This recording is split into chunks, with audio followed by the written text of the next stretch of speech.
under Chef Roger Berger. Shortly after his return from France, he began working under certified master chef Edward Leonard. In 2008, Mr. Moosmiller was awarded the American Culinary Federation's Northeast Chef of the Year Award.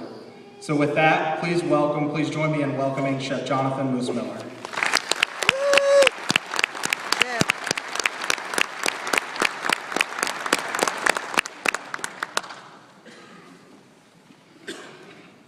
Graduates, you are starting your culinary journey during interesting times in this country for sure. You're embarking the workforce in a time of change. You have had the distinction of training for your career when the mother of modern cooking, Julia Child, has passed to the great kitchen in the sky, and TV chefs like Jacques Pepin and Martin Yan perhaps are names unknown to you. You have the distinction of having trained to be a cook while the economy has changed the way restaurants and the industry thinks, and perhaps creating a new way of doing business for good, and comfort food again is taking on new meaning. You have the distinction of working towards a culinary degree when food illness, contamination of food, allergies, and dietary restrictions are issues in America after always being someone else's problem. You have the distinction of learning a prestigious and professional craft when shows like Top Chef, Hell's Kitchen, and Chopped rival other popular reality shows on television and have made cooking a form of entertainment. You have the distinction of embarking on a career at a time when so many in this country are fascinated by food, cookbooks, TV shows, and culinary internet programs, and yet very few actually cook from scratch at home or enjoy a family dinner. You have the distinction of graduating and following your dream of cooking while the various choices in our profession have never been greater. From supermarkets, fine dining, research and development, personal chefs, healthcare, and even fast food now offer you a lifestyle choice. You have the distinction of entering the workforce when some in the world view American cuisine as the standard by which all cuisines should be judged.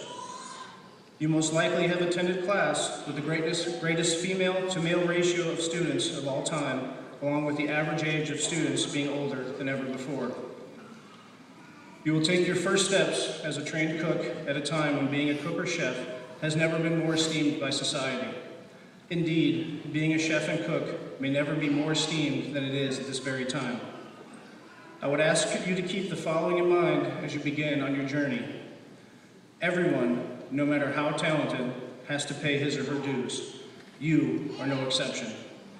Pay yours and pay them willingly. Have a plan, a vision, and at the end of the road, you will be well rewarded.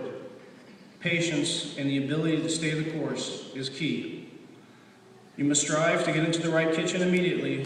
When researching where to work, look for the following attributes. A kitchen where the chef is accomplished and well respected in the culinary field. A kitchen where the chef is involved in outside culinary associations or groups. A kitchen where the chef is well networked within the community. A kitchen where you're made to feel as part of the team, where your contribution is valued and is a learning environment for all. A kitchen where a culture of teamwork and excellence, and most importantly, a kitchen where you are treated with respect. In addition to this, find a mentor. In every successful person's life, there is at least one individual who is most responsible for steering him or her in the right direction and opening the door for them at the right time in their life. Find that mentor, make him or her teach you and guide you. Don't worry that you cannot repay, because every chef must give away some of who he or she is without the thought of recompensation. Someday, you will do the same for someone who is just starting out. My mentor was and is to this day a great chef and cook, but his teachings that benefited me the most were not on cuisine, but on integrity, building character, and never forgetting where it all started, no matter what you accomplish. Always be open to new endeavors or going where you think you may not belong. To this day, the job that taught me the most was in fact the one that I disliked the most.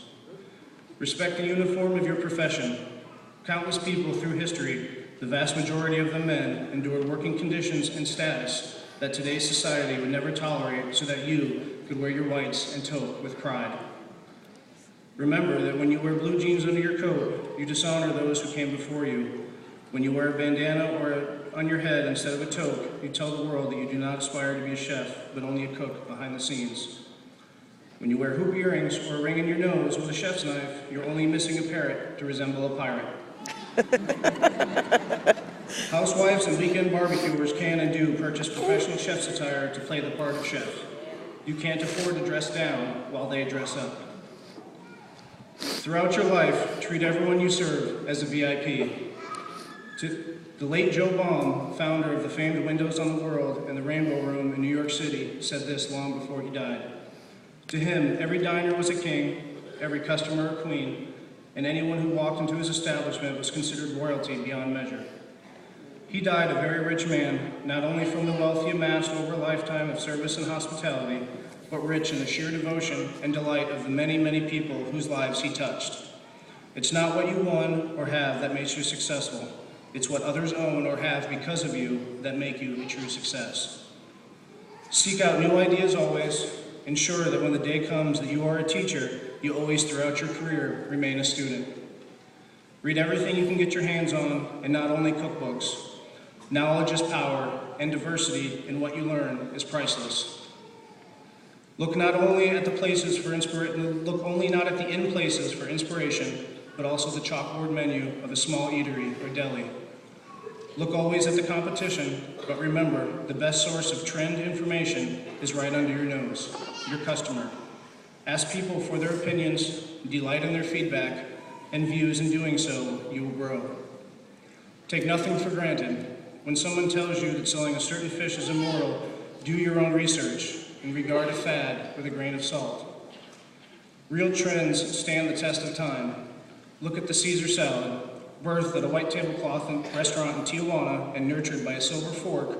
Today is not only on virtually every menu, it's just as comfortable wrapped in a tortilla and sold for $2.99 to people on the run. Don't jump on the bandwagon of every fly-by-night idea. Stay rooted in what you know and deviate from that only by a critical degree. By doing so, you will create without over-engineering, and you will gain a loyal following of those who credit you with taking the tradition to just the very next level. That's all most customers desire, and that's why food always returns to its true roots of simplicity and elegance. Remember that a hamburger may be pedestrian, but make you a burger the best the world has known. You're embarking on your career at a time when one person can change the entire world. There will never be another Julia Child, and it's debatable whether there is room for another Emerald, but the greatest gift you can give our profession and to yourselves is to make a difference in all you do and shape the culinary world in which you live. Lead by example and always maintain the highest standards of your new profession. Never compromise your integrity. Earn the respect of those you work for, those who will someday work under you, and always the people you serve. My final read is from a poem written and given to me by my mentor, Master Chef Ed Leonard. He said, read this when you need the inspiration to stay true to what you do. And it's entitled, Take the Time. Take the time to cook and bake from the heart. It's that passion that can set you apart. Take the time to reflect and cherish what's been done. It's achieving the education learned that has given today your day in the sun. Take the time to reflect every day and have a passion for your craft in a big way. Take the time to always learn and grow. You must always expand on the foundations you already know. Take the time to truly believe in yourself and all you can do. If you don't at first, then who will? Take the time to respect the foods of our land. Besides cooking them properly, it is the true secret to a great dish at hand. Take the time to treat all you meet with respect along the way. You never know when you may need to call on them someday. Take the time to teach and share in what you know. The reward back is twofold. Take the time to make a difference in all that you do.